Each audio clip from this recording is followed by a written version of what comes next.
The first farmers and herders. The Neolithic Age, New Stone Age, 8000 to 4000 BC. About 10,000 years ago, man progressed to the Neolithic Age or the New Stone Age.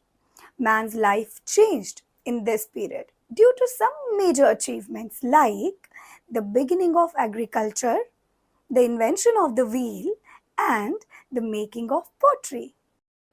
The first step in man's advancement in the Neolithic age was that man had learned from his experience and started making a variety of stone tools like axes, sickles, spears, bows, and arrows. These tools were much sharper and better polished. Such tools have been found in the Neolithic sites of Indian subcontinent at Burzahom and Gufkral in Jammu and Kashmir, Chirand in Bihar, Mehergarh in the present-day Balochistan, and Daujali Heding in Assam. Tools. Tools of stone, bone, and deer antler were widely used in the Neolithic period. Now, the tools were given a proper shape. These tools were sharper and some of these were also polished and had wooden handles. Hooks, arrowheads, awls, spatulas, and needles were essential tools used for fishing, hunting, leatherworking, basketry, weaving, and pottery. Beginning of agriculture. Food. At this time, man was not totally dependent on nature for food. He had learned the process of growing food. It was not necessary for him to lead a nomadic life going from place to place searching for food. We do not know how the Neolithic man began to cultivate plants. He would have observed some discarded seeds growing into plants. This was his major achievement. The major crops grown by man during this period were rice, wheat, and barley. Some crops were grown in particular areas and other crops in other areas. The person who first made this observation was perhaps the world's first scientist.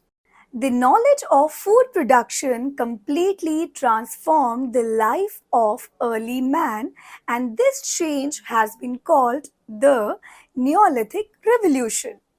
As man transformed into a food producer from a food gatherer, he started leading a more settled life. Now, the Neolithic man became a farmer. He could now grow rice, wheat, and barley. At the same time, he began to domesticate animals such as sheep, goats, and cattle. These animals ate grass and lived in herds.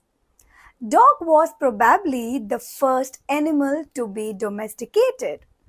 Animals that were reared could be used as store of food also. Since man provided food and security to these herds, he came to be known as herder. Now, he did not have to wander from place to place in search of food. This is how the world's first village and village life must have developed. The farmers and herders lived in groups called tribes. A tribe is a group of families related to each other and living together in small settlements or villages. Usually, men led large herds of cattle in search of fresh pastures, and women did most of the agricultural work. Both men and women took part in singing, dancing, painting, and decorating houses. Now, man was assured of a regular food supply. his life became much more secure. But we should never forget that man's development has been a slow and gradual process. In many areas, men and women continued to be hunters and food gatherers. In other places, they gradually took to agriculture and domestication of animals. Often, all these activities were combined. Community life. Man started building mud houses close together. These groups of houses slowly took the form of villages. Many of these came up along the river banks as rivers provided water and easy transportation. The land around them was also fertile. Now, the Neolithic man lived in a more organized and settled community. Still, there was no concept of private ownership of land. The groups lived in harmony and practiced social equality. Most probably, the eldest or the strongest member of the group was made the leader who was supposed to coordinate all the activities of the group. At Bursa home in Kashmir, pit houses have been found dug into the ground with steps leading into them.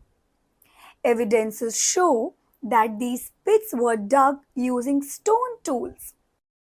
Some material remains, such as pottery and cooking hearths, have been found in these pit houses. This shows that people lived in a community. Wheel. Invention of the wheel is regarded as the first technological revolution of mankind. Stones rolling down the mountain slopes or big logs of wood rolling down by applying physical force might have given early man the idea of making wheels. With this invention, traveling and transportation became easier. Increased mobility in the life of man encouraged better interaction and exchange of ideas between them. Pottery, the first step towards craftsmanship. As man became a food producer, he needed to store food. Man showed his creativity when he made solid and strong clay pottery by baking them on fire. When he learned to use the potter's wheel, as we call it today, he could make pots of different shapes and sizes. Thus, early man was gradually becoming an artist and a craftsman. Insight into religious beliefs. Now, the Neolithic man was not on constant move. He had leisure time to think about matters beyond his basic daily existence. Natural phenomena like lightning, thunder, earthquakes were frightening and seasonal changes were beyond his understanding. Being ignorant of their causes, he worshipped them. As he was dependent on nature, he worshipped the sun, moon, rain, thunder, lightning, etc. Death was another mystery for the Neolithic man. To understand this mystery, he developed a belief in life after death. Therefore, the Neolithic man started burying the dead along with the daily necessities of life, such as pottery, weapons, and food items. Thus, through such beliefs, the Neolithic man was taking his first step towards spiritual life. The Chalcolithic age. 4000 BC to 1500 BC. The Chalcolithic age, chalkos means copper and lithos means stones, refers to the period of time when, along with stone, copper started to be used to make tools and weapons. Chalcolithic remains have been excavated in India in Chota Nagpur Plateau, Gangetic Basin, Mysore, and near Narmada River. As metals lasted longer, man realized their importance. Soon, he began experimenting with different alloys. He realized that if he mixed tin and zinc with copper, a much strong metal would be formed. This came to be known as bronze. Thereafter, most weapons, tools, and implements started to be made of bronze.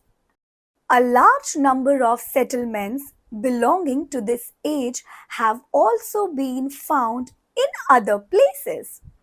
The Indus Valley Civilization, the Egyptian civilization, and even the Mesopotamian civilization too belong to this age. Soon, iron was used wherever possible, leading to the dawn of a more settled civilization.